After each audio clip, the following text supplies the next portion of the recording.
a top-level assassin was preparing to eliminate the president. First, he deliberately fired a shot at the wall, not to kill, but to gauge the direction and speed of the wind using the tiny fan nearby. This helped him calculate how much the bullet would drift due to air pressure and distance. Once he had that figured out, he locked onto his target and fired a second shot, this time hitting the exact center. Then, he held his breath. As soon as the president stepped into sight, he pulled the trigger and landed a precise headshot.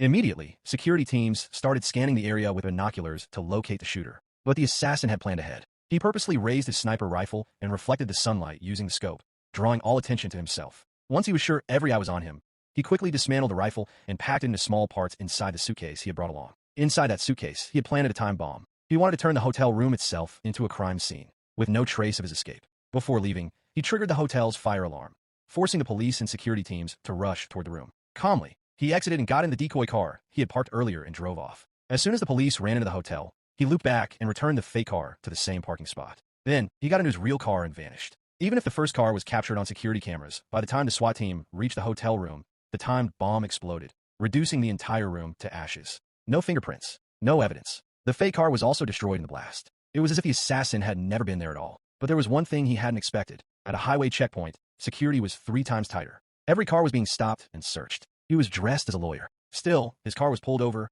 and the trunk was opened. Inside was the suitcase containing the sniper rifle. The officers looked inside, but found nothing unusual, because the rifle wasn't assembled like a weapon. Every part was disguised. The handle was the scope, the rods were the body, the zipper's tab was the trigger, and the 4 wheels each had a bullet. When this information reached the police station, everyone was stunned. The distance between the hotel and the president was 3,815 meters, farther than any known sniper record in the world. The assassin had now reached his hideout. He logged in online to receive payment from his client. The amount? $3 crore, 75 lakh, approximately $3.75 million.